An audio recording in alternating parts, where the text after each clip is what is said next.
저는 박미순이라고 합니다. 올해로 62세가 되었죠. 은퇴 후의 삶이 이렇게 흔들릴 줄은 정말 몰랐답니다. 제 일상은 평화 그 자체였어요. 아침에 일어나면 요가로 하루를 시작하고 동네 친구들과 산책도 하고 가끔은 미술관도 다녔죠. 점심은 주로 혼자 먹었지만 가끔 옛 직장 동료들과 만나서 도시락을 나눠 먹기도 했어요. 오후에는 주로 집에서 책을 읽거나 뜨개질을 했죠. 저녁엔 좋아하는 드라마를 보며 하루를 마무리했어요. 그렇게 여유롭고 평온한 나날을 보내고 있었답니다. 그런데 어느 날 제 딸 성미가 갑자기 찾아왔어요. 35살의 우리 성미는 항상 바빴죠. 대기업 중간 관리자로 일하면서 늘 정신없이 바쁘게 살았거든요. 그날도 성미는 서둘러 들어와 숨을 헐떡이며 말했어요. 엄마, 큰일 났어요. 갑자기 해외 출장을 가게 됐는데 애를 맡길 데가 없어요. 저는 순간 멍해졌어요. 성미의 말뜻을 알아들었지만 그 의미를 받아들이기가 쉽지 않았거든요. 성미는 계속해서 말을 이어갔어요. 일주일만 봐주시면 안 될까요? 다른 사람한테 맡기기엔 너무 걱정되고. 제 머릿속은 순식간에 복잡해졌어요. 5살 손주를 일주일이나 돌본다는 게 어떤 의미인지 잘 알고 있었거든요. 제 평화로운 일상이 완전히 뒤집어질 거라는 걸 직감했죠. 하지만 딸의 간절한 눈빛을 외면할 수 없었어요. 그래, 알았다. 내가 봐줄게. 제 입에서 나온 말에 저도 놀랐어요. 성민은 환하게 웃으며 저를 꼭 안았죠. 엄마, 정말 감사해요. 제가 돌아오면 꼭 보답할게요. 성민은 서둘러 짐을 챙기고 아이의 물건들을 설명해 주기 시작했어요. 기저귀는 이제 안 한다느니, 좋아하는 간식은 뭐라느니. 잠깐 사이에 우리 집 거실은 아이 물건들로 가득 찼어요. 장난감, 옷까지, 간식. 제 깔끔하던 집이 순식간에 아이 방으로 변해버렸죠. 민준아, 할머니랑 일주일 동안 재미있게 지내자. 엄마 금방 다녀올게. 성미가 민준이를 꼭 안아주며 말했어요. 엄마, 빨리 와. 민준이가 조그맣게 대답했어요. 성미는 마지막으로 저를 바라보며 말했어요. 엄마, 정말 죄송해요. 민준이가 말썽 부리면 꼭 전화 주세요. 그렇게 성미는 서둘러 집을 나섰고 현관문이 닫히는 소리와 함께 저와 민준이 단둘이 남겨졌어요. 민준이가 저를 올려다보며 말했죠. 할머니, 우리 뭐하고 놀까? 그 순간 저는 깨달았어요. 이제 정말 시작이구나. 제 평화로운 일상은 이제 끝났다는 걸요. 현관문이 닫히고 성미가 떠나자마자 민준이의 눈빛이 변했어요. 그 순간 저는 직감했죠. 아, 큰일 났구나. 민준이가 갑자기 소리를 질렀어요. 할머니, 놀자. 그러더니 가방을 열어 장난감을 마구 꺼내기 시작했어요. 순식간에 거실 바닥이 장난감으로 뒤덮였어요. 블록, 자동차, 인형들. 제가 늘 깔끔하게 유지하던 거실이 순식간에 장난감 가게로 변해버렸죠. 민준아, 조금만 천천히. 제 말이 끝나기도 전에 민준이는 이미 다음 장난감을 꺼내고 있었어요. 그때였어요.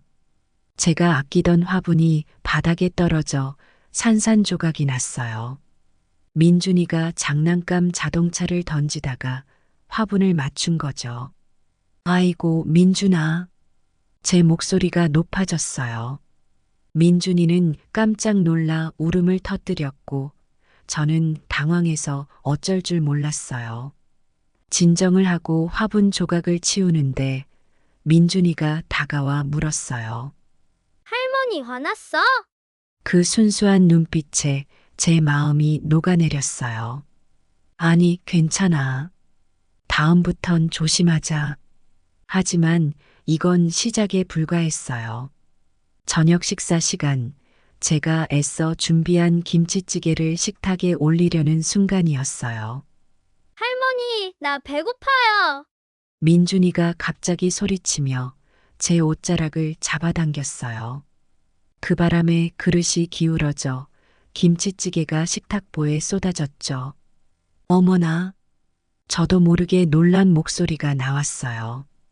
다행히 뜨거운 국물이 민준이에게 닿지는 않았어요. 하지만 식탁보는 엉망이 되었고 바닥에도 국물이 흥건했죠. 민준이는 깜짝 놀라 울음을 터뜨렸어요. 할머니, 미안해요.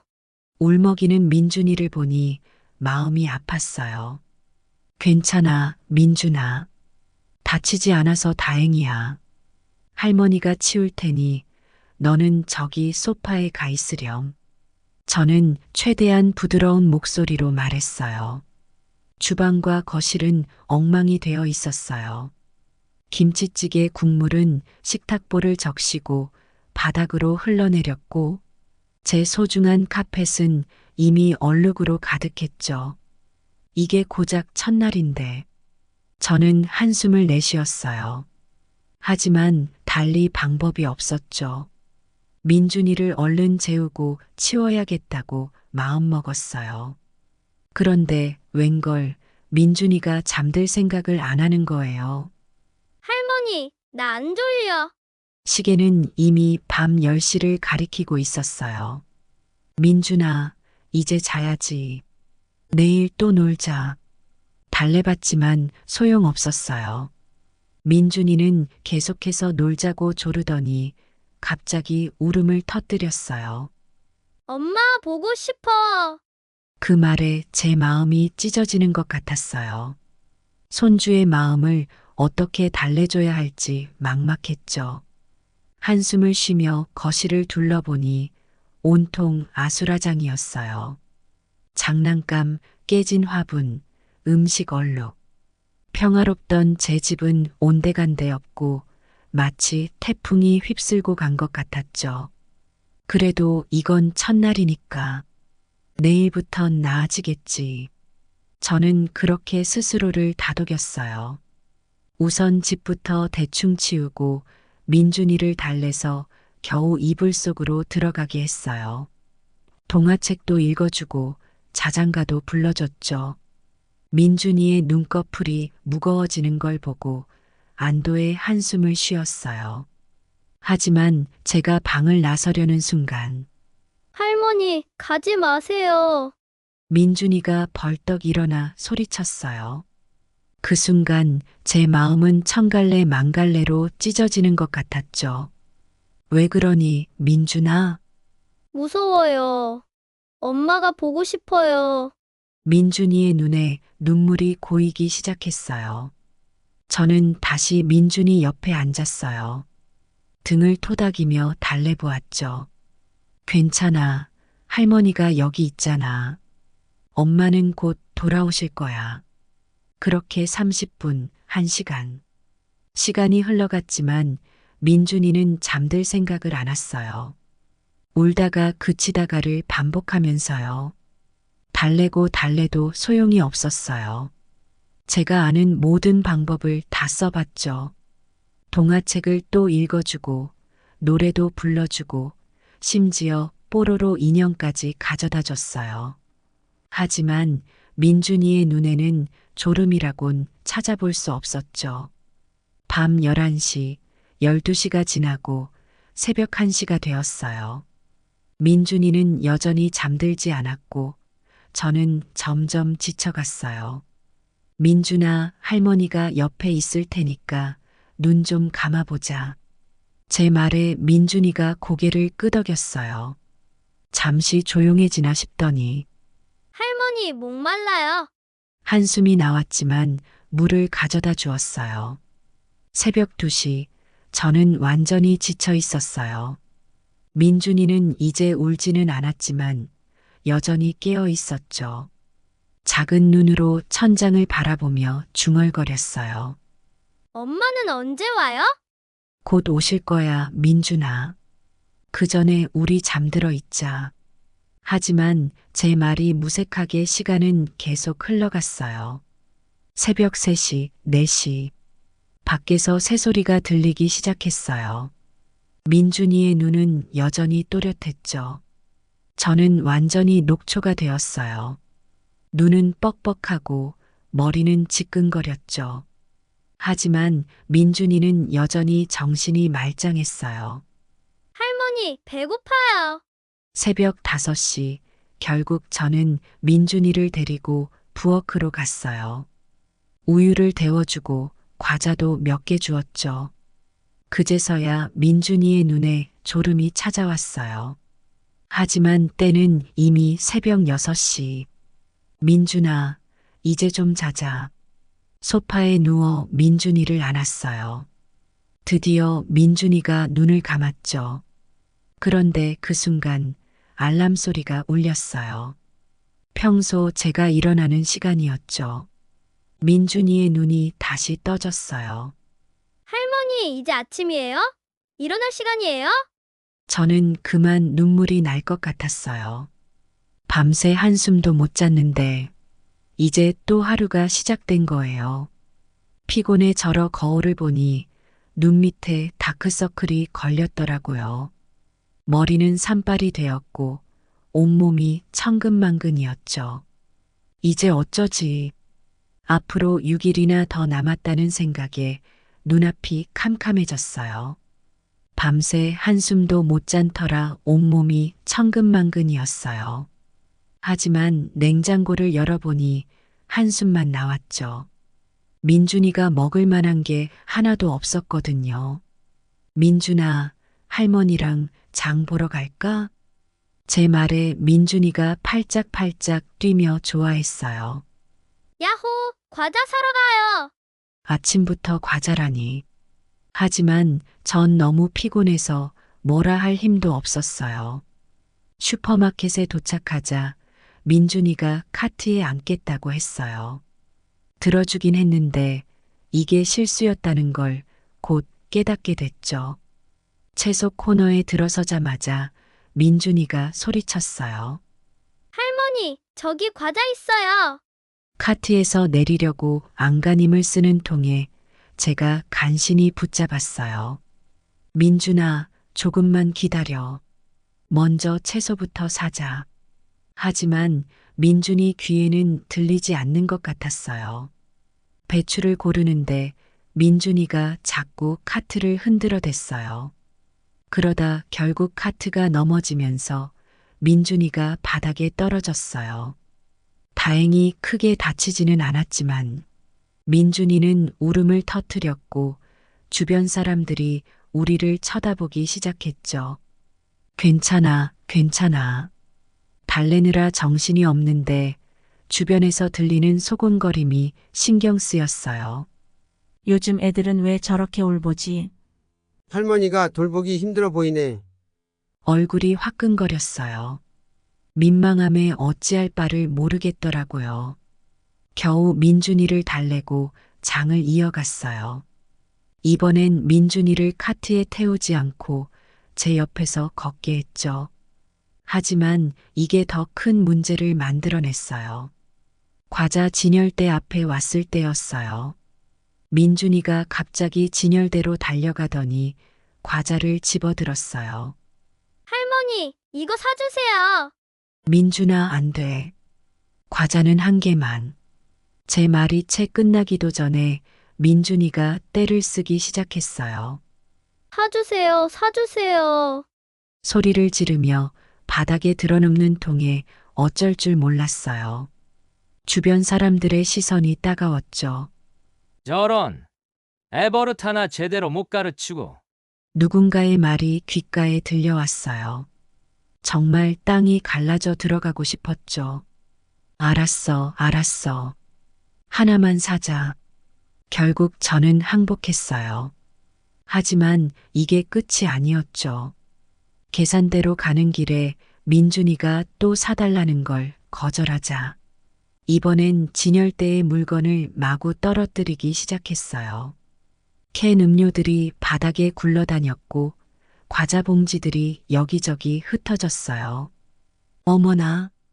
저도 모르게 소리를 질렀어요. 주변의 모든 시선이 우리에게 쏠렸죠. 직원이 달려와 정리하는 동안 저는 계속 고개를 숙이고 사과했어요. 민준이는 울음을 그치지 않았고 주변의 눈총은 점점 더 따가워졌어요. 죄송합니다. 정말 죄송합니다. 겨우 물건값을 계산하고 슈퍼마켓을 빠져나왔어요.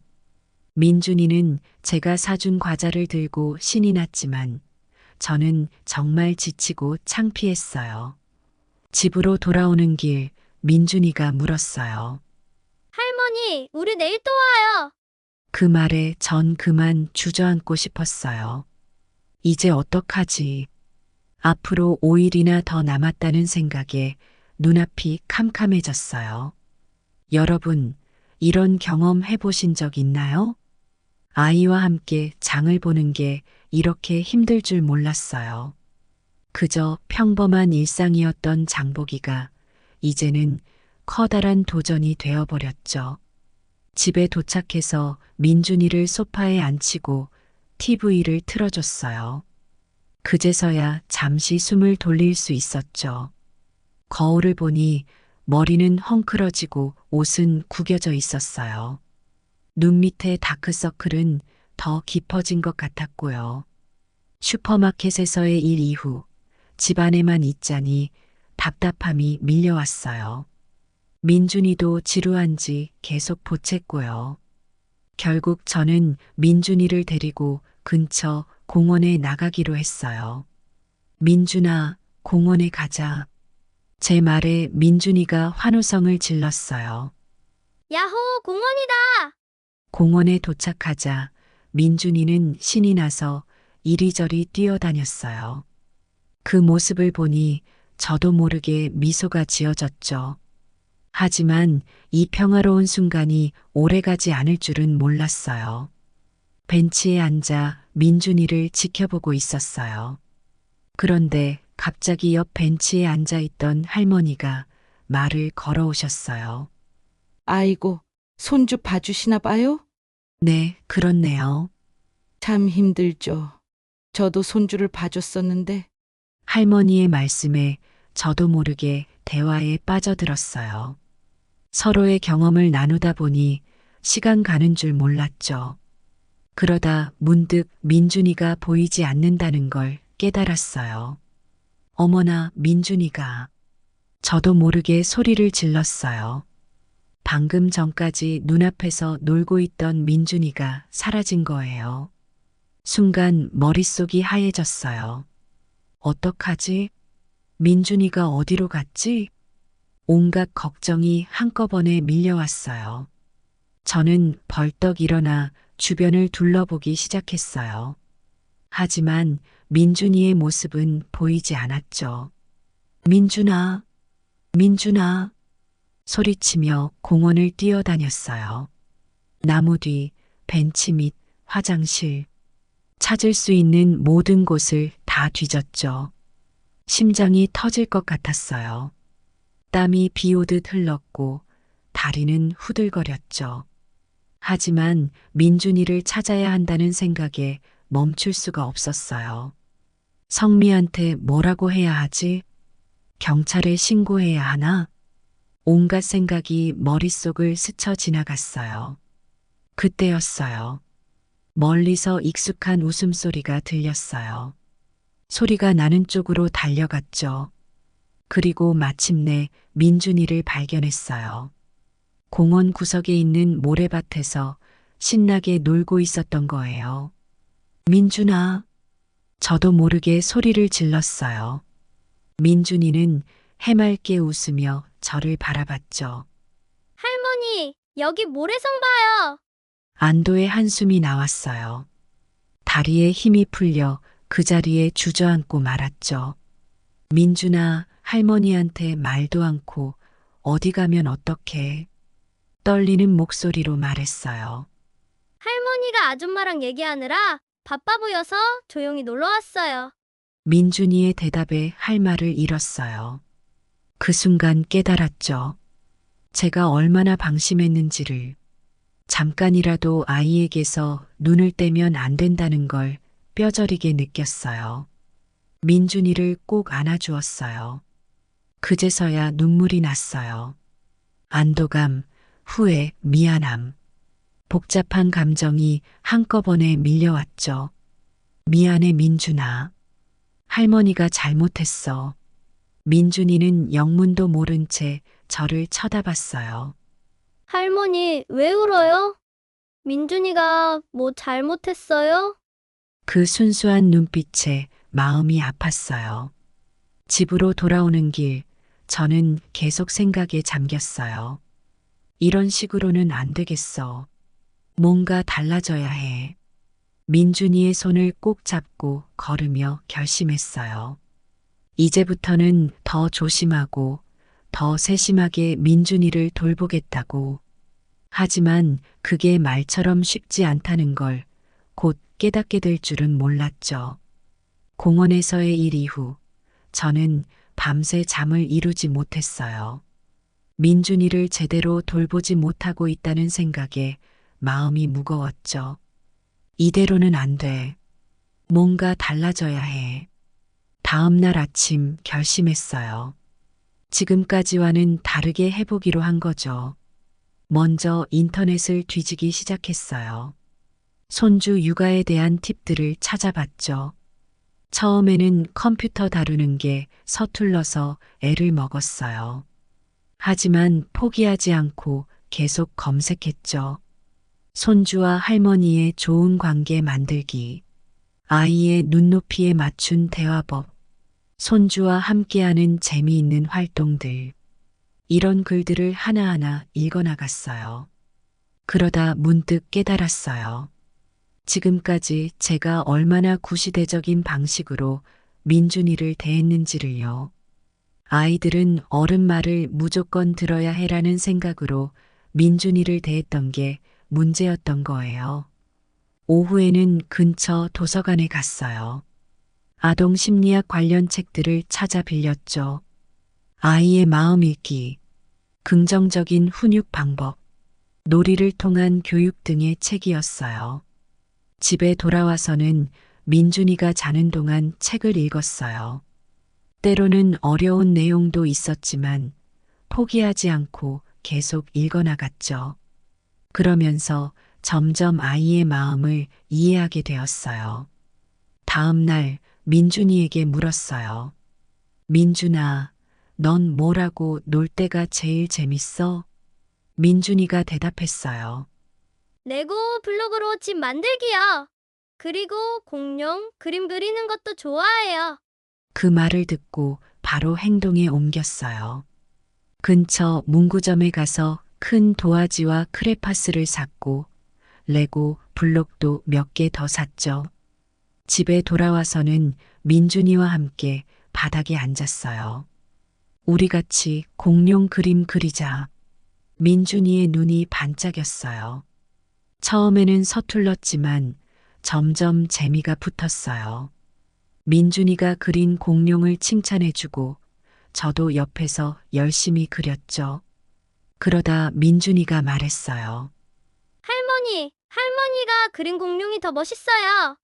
그 말에 가슴이 뭉클해졌어요. 레고 블록으로 집을 만들 때는 민준이의 지시를 따랐어요. 할머니, 이 블록은 여기에 놓아요. 아, 그렇구나. 할머니가 도와줄게. 그렇게 하루가 지나고 또 하루가 지났어요. 점점 민준이와의 시간이 즐거워지기 시작했죠. 책에서 읽은 대로 민준이의 행동을 칭찬하기 시작했어요. 와, 민준이가 혼자서 양치를 하다니 대단하구나. 장난감을 정리하는 모습이 아주 훌륭해. 그러자 민준이도 점점 변하기 시작했어요. 때를 덜 쓰고 말도 잘 듣게 되었죠. 슈퍼마켓에 갈 때는 미리 민준이와 약속을 했어요. 과자는 한 개만 사기로 하자. 대신 집에 가서 할머니가 맛있는 과일을 깎아줄게. 민준이가 고개를 끄덕였고 정말로 약속을 지켰어요. 공원에 갈 때도 달라졌어요. 이제는 민준이에게서 눈을 떼지 않았고 함께 놀이기구를 탔죠. 그네를 밀어주면서 민준이의 웃음소리를 들으니 저도 모르게 미소가 지어졌어요. 잠자리에 들 때는 책을 읽어주기 시작했어요. 아기 돼지 삼형제 이야기를 들려주면서 민준이의 눈이 스르르 감기는 걸 보니 뿌듯했죠. 일주일이 지났을 때 문득 깨달았어요. 더 이상 민준이를 돌보는 게 부담스럽지 않다는 걸요. 오히려 함께 있는 시간이 즐거워졌어요. 민준이도 변했어요. 할머니, 사랑해요. 잠들기 전 민준이가 한 말에 눈물이 났어요. 민준이와의 관계가 좋아지면서 저의 하루하루는 즐거움으로 가득 찼어요. 아침에 일어나면 민준이의 웃는 얼굴을 보는 게 하루의 시작이 되었죠. 함께 아침을 먹고 그림도 그리고 공원에서 놀기도 하고 정말 행복한 나날들이었어요. 그러던 어느 날 아침이었어요. 평소와 같이 민준이를 깨우러 갔는데 뭔가 이상했어요. 민준아, 일어나자. 불렀는데 대답이 없었어요. 이불을 들춰보니 민준이 얼굴이 붉게 달아올라 있었죠. 어머나. 놀라서 이마에 손을 대보니 불덩이 같았어요. 체온계로 재보니 39도나 되었죠. 순간 머릿속이 하얘졌어요. 어떡하지? 어떡하지? 패닉 상태에 빠져 어찌할 바를 모르겠더라고요. 민준이가 힘없이 눈을 떴어요. 할머니, 머리가 아파요. 그 말에 정신이 번쩍 들었어요. 그래, 정신 차려야 해. 재빨리 옷을 갈아입히고 병원으로 달려갔어요. 택시를 타면서도 내내 민준이의 손을 꼭 잡고 있었죠. 괜찮아, 민준아. 금방 나을 거야. 그렇게 말하면서도 저는 계속 걱정이 되었어요. 내가 뭘 잘못했나? 감기에 걸리게 한 건 아닐까? 병원에 도착해서 의사 선생님께 진찰을 받았어요. 다행히 심각한 병은 아니었어요. 단순한 감기입니다. 며칠 푹 쉬면 괜찮아질 거예요. 의사 선생님의 말씀에 안도의 한숨을 쉬었죠. 하지만 마음 한구석이 계속 불편했어요. 내가 민준이를 제대로 돌보지 못한 거야. 자책감이 밀려왔어요. 집으로 돌아오는 길 민준이를 안고 있으면서 눈물이 났어요. 미안해, 민준아. 할머니가 잘 돌보지 못해서. 민준이가 힘없이 대답했어요. 할머니 잘못 아니에요. 민준이가 약해서 그래요. 그 말에 더 마음이 아팠어요. 집에 도착해서 민준이를 침대에 눕혔어요. 약을 먹이고 물수건으로 열을 내리려 노력했죠. 하지만 열은 쉽게 내리지 않았어요. 밤새 민준이 곁을 지켰어요. 잠들지 않고 계속 상태를 체크했죠. 민준이가 힘들어할 때마다 마음이 찢어지는 것 같았어요. 내가 더 조심했어야 했는데 어떻게 하면 민준이를 더 잘 돌볼 수 있을까? 이런 생각들이 계속 머릿속을 맴돌았어요. 다음 날 아침 다행히 민준이의 열이 조금 내렸어요. 하지만 여전히 기운이 없어 보였죠. 할머니, 민준이가 힘없이 불렀어요. 응, 민준아. 뭐 필요한 거 있어? 할머니 품에서 자고 싶어요. 그 말에 가슴이 뭉클해졌어요. 민준이를 안고 함께 누웠죠. 작은 몸이 저에게 기대오는 걸 느끼니 눈물이 났어요. 그렇게 하루가 지나고 이틀이 지났어요. 민준이의 상태는 점점 좋아졌지만 저의 마음은 여전히 무거웠어요. 내가 정말 민준이를 잘 돌볼 수 있을까? 성미에게 어떻게 설명해야 하지? 이런 걱정들이 계속 머릿속을 맴돌았어요. 민준이가 완전히 회복되고 나서야 조금 안심이 되었어요. 하지만 여전히 마음 한구석이 불편했죠. 일주일이 지나고 드디어 성미가 돌아왔어요. 현관문이 열리고 성미가 들어서는 순간 민준이가 달려가 안겼죠. 엄마, 보고 싶었어요. 성미는 민준이를 꼭 안아주며 말했어요. 우리 아들, 할머니랑 잘 지냈어? 저는 그 모습을 보며 잠시 말을 잃었어요. 이 일주일 동안 있었던 일들이 주마등처럼 스쳐 지나갔거든요. 성미가 저에게 다가와 인사를 했어요. 엄마, 정말 감사해요. 민준이 돌봐주셔서. 그 말에 저는 깊은 한숨을 내쉬었어요. 성미야, 우리 잠깐 얘기 좀 할까? 거실로 자리를 옮겨 앉았어요.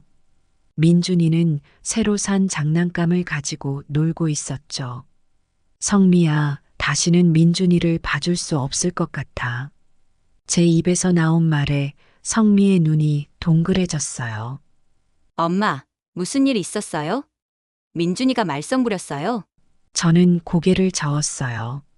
아니, 민준이가 잘못한 게 아니야. 내가 너무 힘들었어. 그리고 이어서 이 일주일 동안 있었던 일들을 하나하나 이야기했어요. 슈퍼마켓에서의 사건, 공원에서 민준이를 잃어버릴 뻔한 일, 그리고 민준이가 아팠던 일까지. 매일매일이 도전의 연속이었어. 내가 이렇게 무능할 줄은 몰랐어. 말을 하다 보니 눈물이 났어요. 성미는 놀란 표정으로 듣고 있다가 저를 꼭 안아주었어요. 엄마, 정말 고생 많으셨어요. 제가 너무 무책임했어요. 저는 고개를 저었어요. 아니야, 너 잘못이 아니야. 다만 나는 이제 나이가 들어서 손주를 돌보기엔 역부족인 것 같아.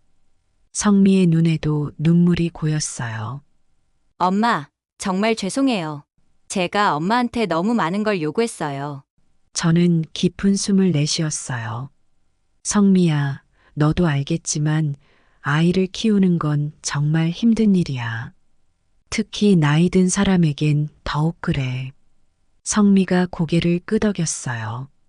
네, 엄마. 이해해요. 앞으로는 제가 더 잘할게요.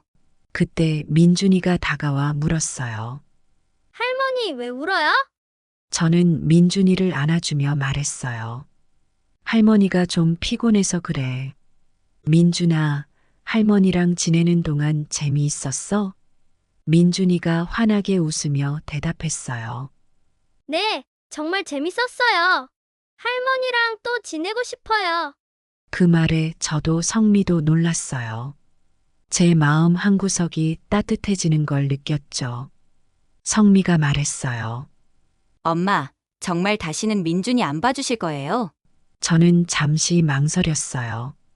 그동안의 힘들었던 기억들이 떠올랐지만 동시에 민준이와 함께했던 행복한 순간들도 생각났거든요.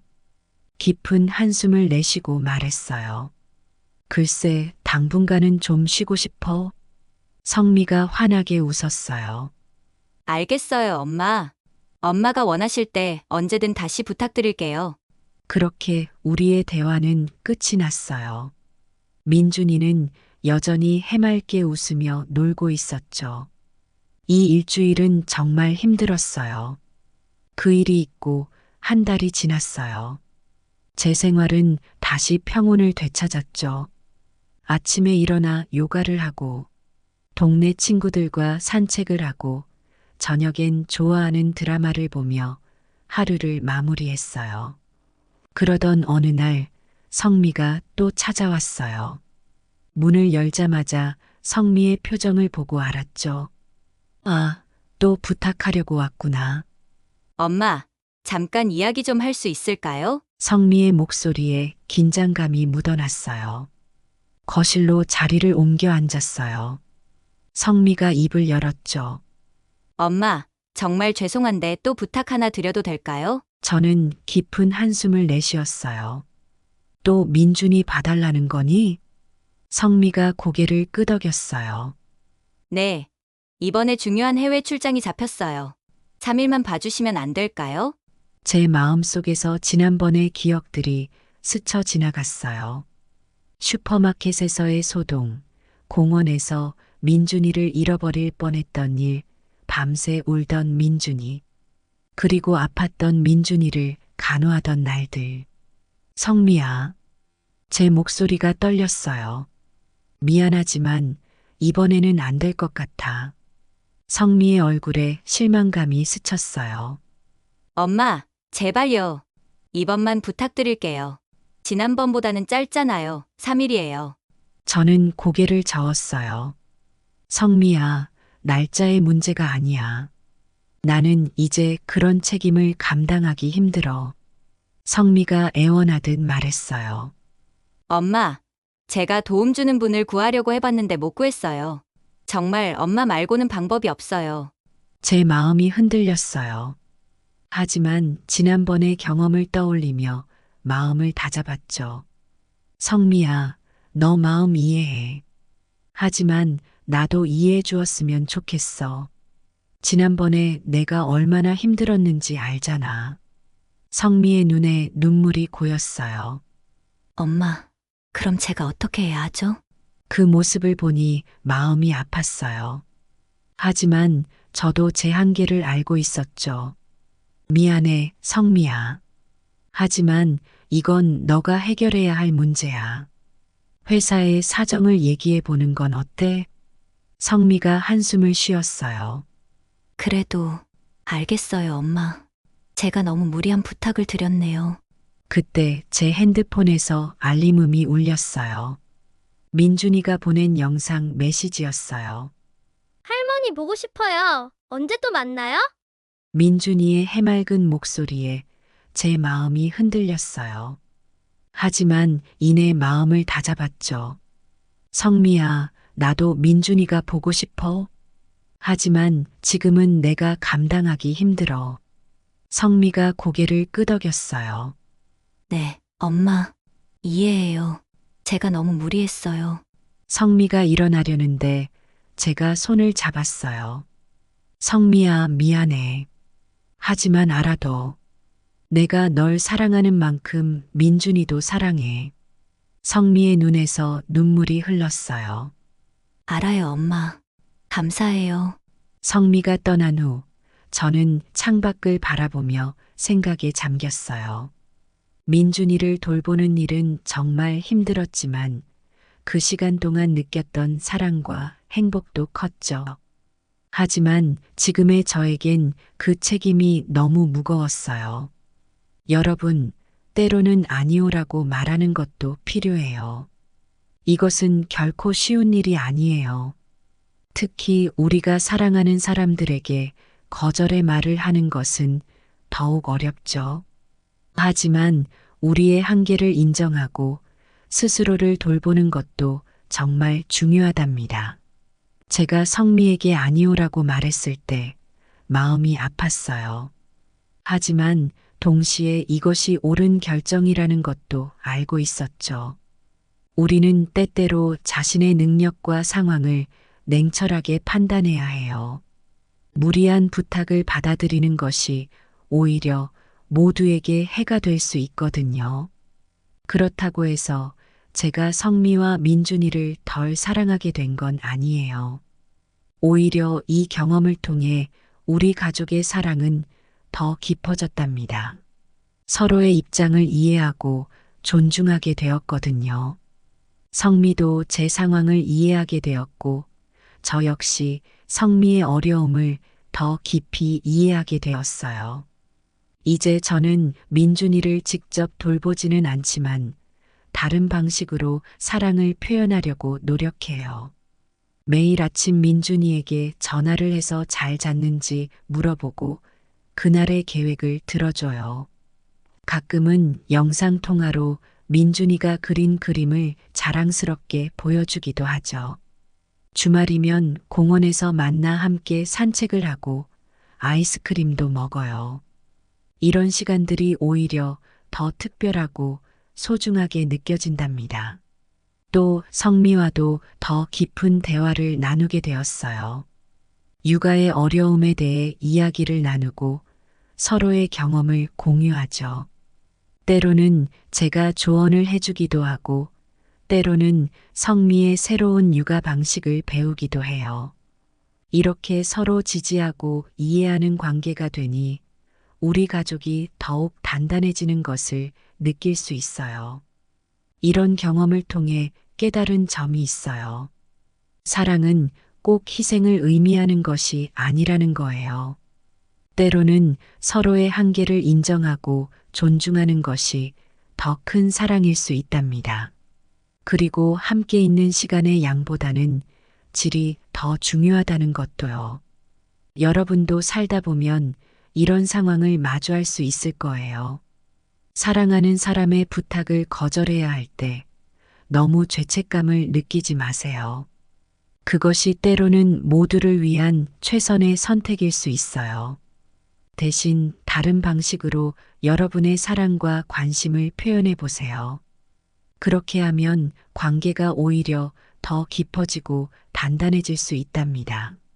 우리 가족의 이야기처럼 여러분의 가족도 서로를 이해하고 존중하며 더 행복해지길 바랍니다.